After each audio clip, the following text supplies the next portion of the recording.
religion of Allah subhanahu wa ta'ala in times of such. As you guys are aware, we're living in that day and age where it's so hard to hold on to your religion. Where it's so hard for somebody to hold upon his religion. And the Messenger sallallahu alayhi wa sallam, he did say to us, لا يأتي زمان إلا الذي بعده شر منه. There doesn't come a time except that the time that comes after it is far worse, right? Also the Messenger sallallahu alayhi wa sallam, he said in another hadith, يأتي على الناس زمان القابض على دينه كالقابض على الجمر. There will indeed come a time where holding on to your religion will be like holding on to hot coal. You guys know what hot coal is? Huh? They have it all over this road, right? All of these bars are selling shisha using hot coal, sah? What if you were to walk past and then pick up one of these coals? Huh? Would you be able to hold on to it? You wouldn't be able to hold on to it, right? Holding on to your religion is going to get a whole lot more difficult. And the Messenger sallallahu alayhi wa sallam also said in the hadith, من أشراط الساعة أن يقل العلم ويظهر الجهل ويظهر الزنا. From the signs of the hour is that knowledge is going to get less and less. Knowledge is going to get less and less. That which is going to save the people, that which is going to save me and you is none other than having that knowledge to be able to protect yourself from what? From doubts that are thrown around by the atheists, and also the shahwat, the desires, how to navigate around these fitan. You're going to indeed require knowledge, right?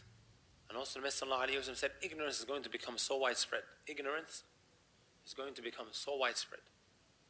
And the Messenger ﷺ, he also said that zina is going to become what? Prevalent, widespread.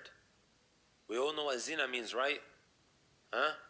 To have illegal sexual intercourse outside of marriage. To have illegal sexual intercourse outside of marriage. Between a man and a woman. Today we have that which is illegal sexual intercourse between like genders. Also that which is widespread. And this is something that the Prophet ﷺ mentioned what? 1400 years ago. Not yesterday or the day before, but rather 1400 years ago. So what are some of the things that we can do in order to remain firm upon our religion? So I'm going to, inshallah ta'ala, mention 4 things.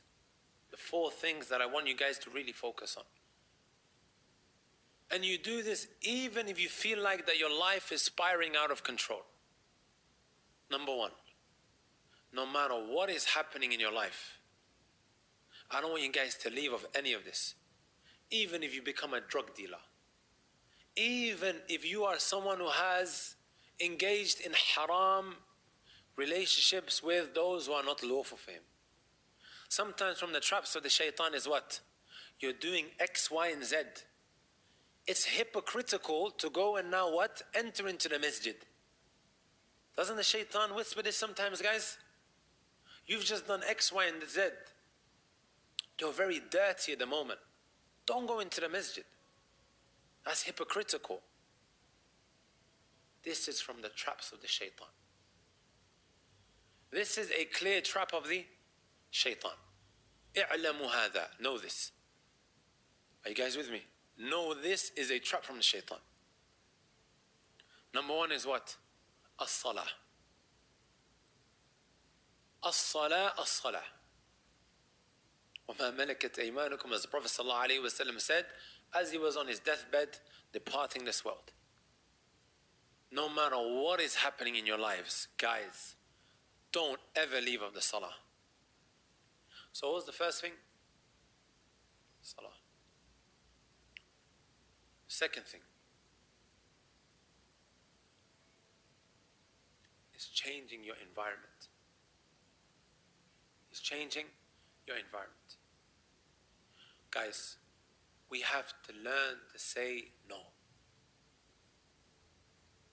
We have to learn to say no. The moment you start practicing, you're going to find that your friends are going to drag you back to where you were. And the moment you start acting a little bit more righteous than how you were before, they start laughing at you. They start making you feel very awkward. Yesterday you was doing this, now you want to tell me, come on brother. A bit like Fir'aun, right? You guys know Pharaoh? Fir'aun? When Musa came to him with all the proofs and evidences, what did he start doing? He started bringing up what he did in the past. وَفَعَلْتَ فَعَلَتَكَ الَّذِي فَعَلْتَ وَأَنْتَ مِنَ الْكَافِرِينَ. Because you did X, Y, and Z. And then what did he do? He called Musa a kafir. Same way how today, you know, when someone gets upset, he calls you a kafir. Because أَنْتَ مِنَ الْكَافِرِينَ. You're from the kuffar. We have to learn to say no. These same individuals, my young brothers, or youngsters who've attended today, right? All of these guys, they don't care. All of these guys, the moment something goes down, they don't care. It's only for a couple of moments that they will write on Twitter, on Facebook, oh, R.I.P. my brother. He passed away. They're going to feel bad. And then what? It's back to normal days again. It's back to normal days again. They write a couple of days on social media, hit the road soon. Oh, our brother has been incarcerated, he's been imprisoned. And then after that, they have forgotten you. يوم يفر المرء من أخيه وأمه وأبيه وصاحبته وبنيه. And that's on Yawm al-Qiyamah. Forget about your friends, your own brother is going to run away from you. Your mom and your dad are going to run away from you. Your wife is going to run away from you. Your kids are going to run away from you. Every man for himself. وَكُلُّهُمْ آتِيهِ يَوْمَ الْقِيَامَةِ فَرْدًا. On Yawm al-Qiyamah, you're going to come by yourself. So start worrying about yourself. Number 3. When we spoke about the salah, right? I'm going to add to that. We have time, right? No. Try to pray inside of the masjid as much as you can. And no matter what you are doing. We spoke about praying, right? Try to have the relationship in the masjid. Keeping on your toes for all of these khamsa salawat. Coming for dhuhr, coming for asr, coming for maghrib. It keeps you connected to the house of Allah subhanahu wa ta'ala. This is where all the angels are. This is all where the good people are. Even the Messenger sallallahu alayhi wa sallam, he said, if you see somebody constantly coming back to the masjid, bear witness that he's a person of iman. يرتاد المسجد فاشهد له بالإيمان. And you doing that, being preoccupied with that, it distracts and busies your mind from that which is happening outside of the masjid, that which people are up to, that is of no good. And last but not least, if you are a uni student, if you're a secondary school student, even if you're not, try to recite a portion of the book of Allah subhanahu wa ta'ala, even if it is something very little. Every single day, and stay consistent on that. A lot of uni students always say to me, Wallahi, I feel like I have no time. How do I combine between deen and dunya? Some of the Salaf, they would say, I would read a little bit of the Quran, right? I would read like my portion of the day, and I would find barakah in my time. And then I would find myself increasing so much so that I'm able to read 10 juz every single day. And this will just increase my time in barakah. Sometimes we ask ourselves the question, why is there no blessings in my time? Why is there no barakah in my time? I feel like time is going so quickly.